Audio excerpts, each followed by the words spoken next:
Buenos días y buen bonitos a todos. Good morning and welcome, everyone. Welcome to the Center for Spiritual Living Puerto Vallarta, where we are a community dedicated to providing spiritual tools for living a happy and full life. My name is Karina Shear, and I'm the spiritual director and founding minister here at the Center in Puerto Vallarta. If you would like to join us for the live Zoom meeting, please contact me for the link and the password, or check our website, www.cslpv.org, on both the landing page and the weekly talk section. Today is Sunday, March 24th, 2024. And our topic for this month has been, That's How We've Never Done It. And the topic for this week is New, Now, What's Next? So once again, I'd like to truly welcome everyone, including those that are new to our center here in Puerto Vallarta, whether you're watching the Zoom call live or at the replay at a later time. We teach a philosophy here that's based on all faiths, all traditions, that we honor all of them. So whatever path that you are on, please know that it is the right one for you. As I mentioned, we teach the philosophy called the Science of Mind, and it's based on New Thought and ancient wisdom. So we offer spiritual tools for promoting personal growth, and we honor diversity in all aspects so that we can see and appreciate the great oneness that already exists everywhere within everyone. When Dr. Ernest Holmes studied the Eastern and Western spiritual texts, he used them to create the Science of Mind. And when he was asked to provide a concise definition of this teaching, he had replied that it is a correlation of laws of science, opinions of philosophy, and revelations of religion applied to human needs and aspirations. So each week we offer an inspirational message, and we meet on Zoom at 10 a.m. Central Time. And we are currently meeting on Calle Venezuela at 12 o'clock noon. However, we are exploring other options, and the details on that will be posted on our website and also mentioned as soon as we get that figured out. So let's begin where we do each week, and that's reviewing our purpose, vision, and mission statements. We have a grand purpose here each week, and that is to awaken and celebrate diversity and to love and serve our community. We do this by means of our vision, which is creating the life you desire. And this support is supported by our mission to provide spiritual tools for personal growth and transformation. And more details on these can be found on our website.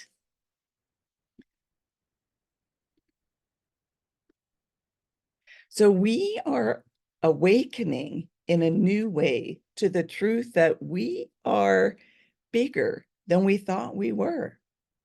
So we're stepping into our identity as divine humans, God expressing itself through and as us. So what are we going to do about it? Well, we're awakening in a new way. And that's to the realization that, yes, we are bigger than we thought we were. So how do we carry that awareness forward into a larger expression of our good in our own lives, the lives of our spiritual communities, our larger community, and the planet in whole? So grounded in the truth of who we are and our vision of who we are becoming, we'll let that vision and that truth inform our every thought, word, and action. Raymond Charles Barker and Ernest Holmes said this: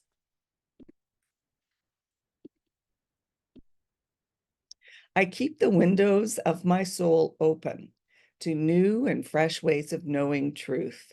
I let go of the little to accept the more. So we are more than we think we are. And as we live this teaching, we find that the more fully we embody the truth of our wholeness and oneness in the one, the more we experience a direct and delightful connection with our good. So that doesn't mean issues don't continue to arise, but our inner happiness is no longer dependent on the outer situation. So drama abates, victimhood, past or predicted, fades from the conversation. We consciously accept our divine humanness and joyfully and gratefully stand in our power. And now we ask ourselves, how are we called to best use this power? How do we most effectively shine our light? As we continue to visualize a world that works for everyone,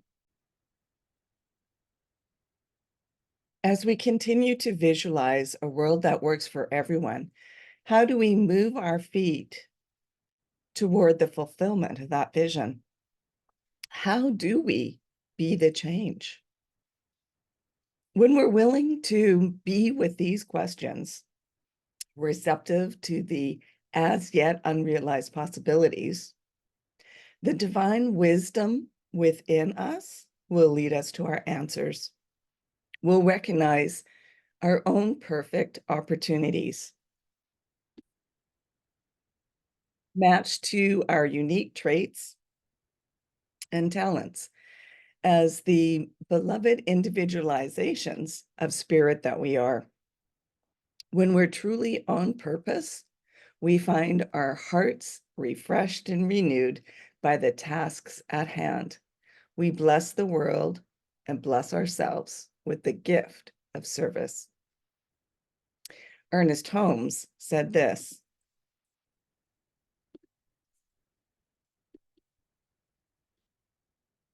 now we must open up the doors of our consciousness and expand and expand and expand, and no longer think in terms of the backyard lot, but in the terms of the infinite nature of the universe.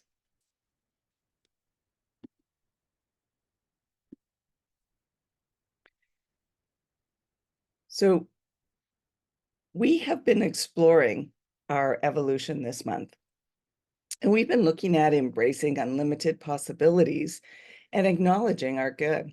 We have learned to let go of our need to figure it out, trusting our inner guidance to lead us into unknown territory. And now we must ground ourselves in the truth of who we are and what we are becoming. It's time to start aligning our thoughts, words, and actions. And as we deepen in this teaching, we notice our focus evolving from getting to having to being. The wholeness of God is not only available to us, it's who we are and what we are. A truth that big cannot just sit inside us. It must be expressed outwardly into the world. And what Emerson termed as the divine discontent pushes us into inner commitment and outer action. Compassion pulls us into consciousness, connection, cooperation, and synergy in all our relationships on all levels. So many old patterns of thought and behavior no longer serve us. So new situations demand a new creativity, new teachability, new vision. So Spirit invites us to open up our minds and our hearts to our new next step. So we lean into the open question, what is mine to do? And then commit to acting upon that answer. Ernest Holmes wrote this: not only is there an activity of mind and spirit ready, but it is surging forward with tremendous power. The seed that grows in the crevice in the wall has power to burst the wall.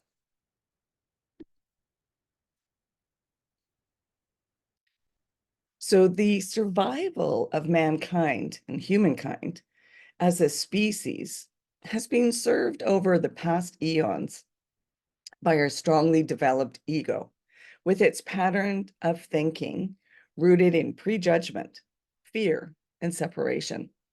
And at this stage of conscious evolution, we've learned that the ego is a tool not to be confused with our identity.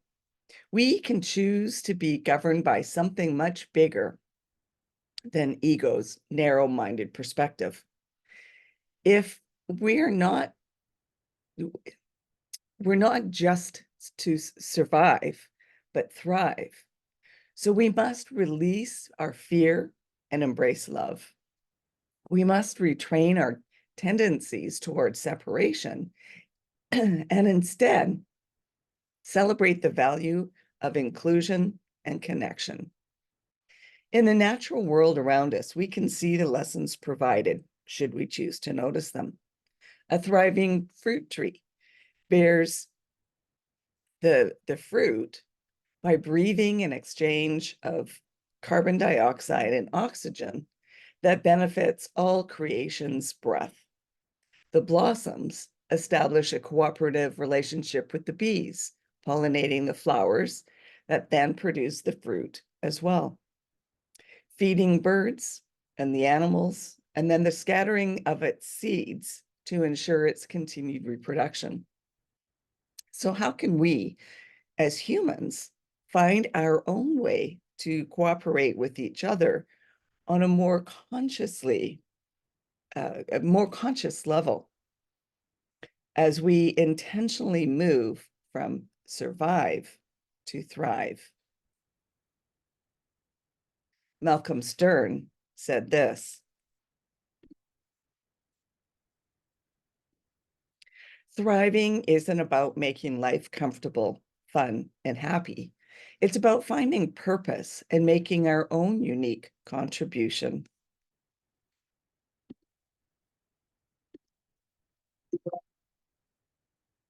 So this is a story from an American novelist, Nathaniel Hawthorne. He said, a village lying below a big mountain whose shapes resembled the features of a man of great nobility and refinement. The inhabitants of the village call the mountain the Great Stone Face and believe that thereafter would come deep wisdom. A legend existed in the village that someday a man will come whose appearance will resemble the face of the Great Stone Face. There was one boy in the village who so believed in the legend and eagerly awaited the appearance of that man. Time passed. The boy grew into adulthood, and he keeps that stone face in his sight and in his thoughts. His house faces the mountain, and he spends many hours contemplating it, imagining that the great face was returning his gaze and looking kindly at him. Finally, one day, the people in the village begin to notice that he himself had acquired a remarkable resemblance to the Great Stone Face. Indeed, more than just the appearance of his face, the villager had grown into the likeness of the wisdom and nobility that he had long cherished. Like this villager, we can allow the living presence of an ideal life to transfigure our life. We can become the inventors of our own life and make it a masterpiece. So we've all heard the Zen proverb, before enlightenment, chop wood, carry water. After enlightenment, chop wood, carry water. As our awareness of our oneness deepens, the tasks at hand don't change, but the consciousness we bring to them changes. Our sense of connection to the whole invests our every action with more love. Our grounding in truth infuses our simplest acts with a light that might save one life or save the world. The inner truth of who and what we are has not changed. Our awareness of it and alignment with it has expanded. From this newly awakened perspective, as love incarnate, we can see the suffering and hate and anger in our society, not as invitations to feed more energy into the problem, but it calls us to action for positive change. Divine indwelling wisdom guides us in each perfect new step. God is in the details, and our attention to every detail is imbued with love.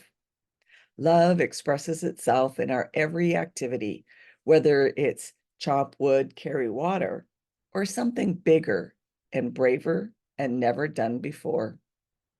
So participate in some local service project or event, and then recruit others to join you. Some examples are a park or a neighborhood cleanup day, or helping out at the local soup kitchen or shelter, starting a local food drive, and then distribute those items to others in need. Deepak Chopra says this: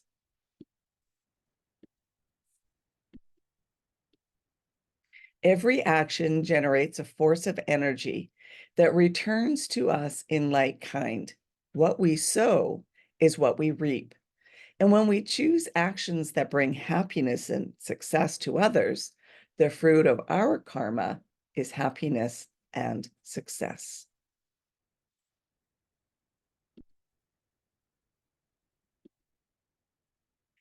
So stepping into a larger, deeper knowing of the truth of who we ourselves feel ourselves getting happier, freer, and lighter. We're more willing to trust that spirit supports and guides us in ways that previously we maybe didn't notice or didn't understand. Ego constructed barriers and boundaries and boxes start to dissolve. Love permeates our consciousness. We're learning new ways of getting in touch with our highest good and living more fully in alignment with it. We stand in our power. Now is the time that we can take this new sense of being into spirit-centered, love-motivated doing. The divine identity within each of us inspires us to be our own unique expression of the one. Divine possibilities invites us into action. Divine guidance gladly answers our open question: what is mine to do? Once we get Spirit's answer, whether it be the faintest glimmer or a firework explosion, it's up to us to say yes and make the move. Will Rogers famously said, even if you're on the right track, you'll never get run over. Pardon me. Even if you're on the right track, you'll get run over if you just sit there. So it's time to take the leap into our new, now what's next phase. And I'll leave you with this quote from E.B. White.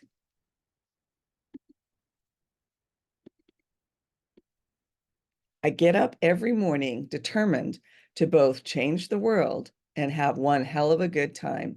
Sometimes this makes planning my day difficult. And that leads us to our affirmation for the week. Grounded in truth, I step forward into ever greater good.